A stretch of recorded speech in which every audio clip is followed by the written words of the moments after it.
ಯೋಜನೆಯ ವ್ಯಾಪ್ತಿನಲ್ಲಿರ್ತಕ್ಕಂಥ ಎಲ್ಲ ಕೆರೆಗಳಿಗೂ ತಕ್ಷಣ ನೀರು ತುಂಬಿಸ್ತಕ್ಕಂಥ ಕೆಲಸವನ್ನು ಮಾಡಬೇಕು ಅಂತೇಳಿ ಒತ್ತಾಯಿಸಲಿಕ್ಕೆ ಕಳೆದ 3 ತಿಂಗಳಿಂದ ಹಿಂದೆ ನಿರಂತರವಾಗಿ ಬೀಸಿದಂಥ ಭೀಕರ ಬಿರುಗಾಳಿಯಿಂದ ನೇಂದ್ರ, ಯಾಲಕ್ಕಿ, ಪಚ್ಚಬಾಳೆ, ತೆಂಗು, ಅಡಿಕೆ ಎಲ್ಲವೂ ಕೂಡ ಸುಮಾರು ಕೋಟ್ಯಾಂತರ ರೂಪಾಯಿ ಲೆಕ್ಕ ಹಾಕಿದಷ್ಟು ಸರ್ಕಾರದ ಮಟ್ಟದಲ್ಲಿ ಕೋಟಿಗಟ್ಟಲೆ ಬೆಳೆ ಬಾಳುವಷ್ಟು ರೈತರ ಬಾಳೆ, ತೆಂಗು, ಅಡಿಕೆ ಇವೆಲ್ಲ ನಷ್ಟ ಆಗಿದೆ.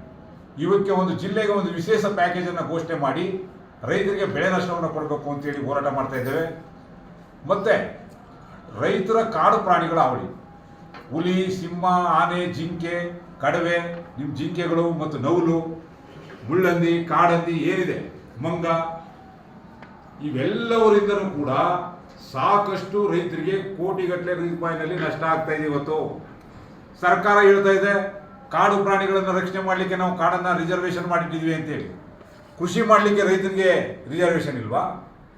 ನಾವು ನಮ್ಮ ಭೂಮಿನಲ್ಲಿ ಕೃಷಿ ಮಾಡ್ತಕ್ಕಂಥ ಸಂದರ್ಭದಲ್ಲೂ ಕೂಡ ಸಮರ್ಪಕವಾದಂಥ ರಕ್ಷಣೆ ಕೊಡಬೇಕಾದಂಥ ಕಾಡು ಪ್ರಾಣಿಗಳಿಗೆ ಅಧಿಕಾರಿಗಳ ನಿರ್ಲಕ್ಷ್ಯತನದಿಂದಾಗಿ ನಮ್ಮ ನಾಡಿನ ಒಳಗಡೆ ಬಂದು ರೈತರ ಜಮೀನಲ್ಲಿ ಬೆಳೆದಿರತಕ್ಕಂಥ ಕಬ್ಬು, ಬಾಳೆ, ತೆಂಗು